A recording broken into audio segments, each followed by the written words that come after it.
Hi, I'm Katie. I'm with Lexington for Palestine. My daughter thought of this idea. She's one of 4 children. We have 4 kids, and they're actually Palestinian American. And so this has been on their mind. And I've been organizing our community around this topic. And our oldest daughter, attended our last kind of informal group check-in and proposed this idea as Lexington's first public standout. I am not a policy expert, and I'm so grateful that I'm not the person that has to figure out the solution, but I think a first step has to be an immediate, permanent ceasefire. And I think we have to go from there. We have to stop the carnage and then negotiate. So thanks to all of the attendees and honks. Hi, my name is Amber Iqbal. We're here to create awareness of what's going on, of how our government is complicit in this genocide.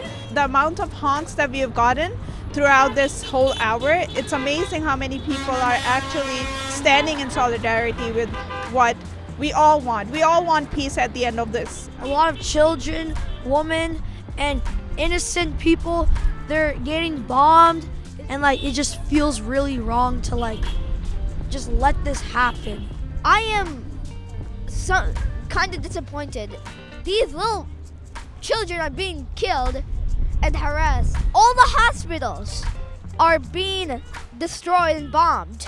And if you are watching this, just at least please donate. Polls have shown for quite some time, really since at least November, that the vast majority, really a supermajority of Americans want a ceasefire now and a diplomatic solution. And just knowing so many people who have family in Palestine now who are losing dozens of their relatives, it's just unthinkable that this continues. And it's so gratifying to see now that even Lexington is here standing up. Makes me proud to be a Lexingtonian. There are a couple people, not just here but other days, who would stop and make a comment about, why don't you free the hostages? It just really shows a level of ignorance. This is not an anti-Israel protest. We're not against freeing the hostages. Obviously, we want the hostages to be freed. We want everyone to be free, and that is the point. And despite any conflict or war, this is unacceptable. A whole nation of people should not be broken up and starving. Well, we're here in the rain. We were here last week in the shine, and next week we'll be here, rain or shine. So please come join us or drive past and honk for peace in Gaza.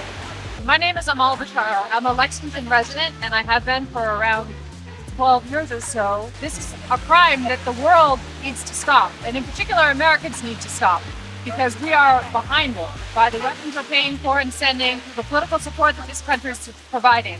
So it's really the least that I can do to stand out here in the rain. For me, it's an extraordinarily painful irony that this so-called Ramadan ceasefire comes 2 weeks into Ramadan, of course is not effective. The United States has been vetoing ceasefire resolutions. I'm grateful or glad that the United States abstained this time around. We need the United States to do a lot more to stand for ceasefire, a lasting, permanent ceasefire, because this is a war that unfortunately is not only going to shape and take the lives of thousands of children today, but it's going to shape the lives of all these children for a generation.